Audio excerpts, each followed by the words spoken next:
Hello friends, నేనైతే మంతెన సత్యనారాయణ రాజు గారు చెప్పే ఒక డైట్ అయితే ఫాలో అవుతున్నాను. అదే ఆల్ ఇన్ వన్ కిచిడి అనమాట.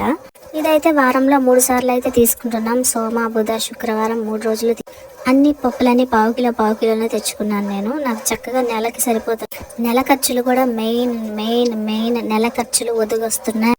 ఇక రెసిపీలోకి వెళ్ళిపోతే నైటు సోయా, బఠానీ, పెసలు 3 సగం అంటే కప్పుకి కొంచెం తక్కువ తీసుకొని నానబెట్టేసుకున్నాను.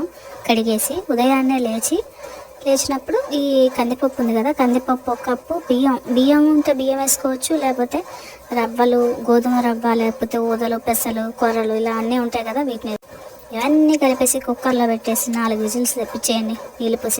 కూరగాయలు కూడా ఒకసారి తెచ్చుకుంటే నెల రోజులు సరిపోతున్నాయి అనమాట. ఎందుకంటే కొంచెం వేసుకుంటున్నాం, అందులోనూ కిచిడీని ఎక్కువగా చేసుకుంటున్నాం. నేనైతే క్యారెట్, బీట్రూట్, బంగాళదుంప, వంకాయ, దొండకాయ, బీన్స్, టమాటా, ఉల్లిగడ్డ, పచ్చిమిర్చి, ముల్లంగి కూడా వేసి కొంచెం పసుపు వేసి కొద్దిగా వాటర్ పోసి ఉడకబెట్టేశాను. ఈ ముక్కలు బాగా ఉడికిన తర్వాత ఇందాక ఉడకబెట్టుకున్న పప్పులు ఉన్నాయి కదా, ఆ పప్పులు ఇందులోకి ట్రాన్స్ఫర్ చేసేస్తున్నాను. వేసామా లేదా అన్నట్టు కొద్దిగా ఉప్పు, కొద్దిగా కారం కూడా వేసాను అనమాట. ఇందులో ఇంకా ఆకుకూరలు వేసుకోవచ్చండి. తోటకూర, గోంగూర, బచ్చల కూర, ఇలా అన్ని రకాల పులుపు కూరలు వేసుకోండి. పులుపు ఆకుకూరలు ఉంటాయి కదా, అవైతే ఇంకా సూపర్గా ఉంటుంది అనమాట టేస్ట్. ఇవాళ నా దగ్గర ఆకుకూరలు లేవు, అందుకని ఓన్లీ వెజిటేబుల్స్తో చేస్తున్నాను.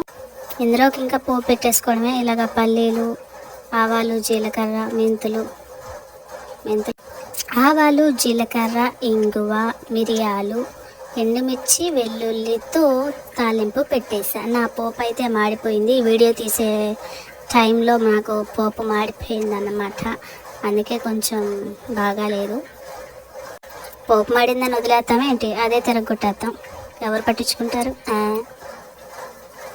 ఇందులోకైతే పచ్చడి, మిక్స్డ్ వెజిటేబుల్ పచ్చడి లేదా నిమ్మకాయ సైడ్ డిష్గా పెట్టుకోవచ్చు. అలాగే పెరుగు రైతా కూడా చేసుకొని తినొచ్చు, చాలా బాగుంటుంది.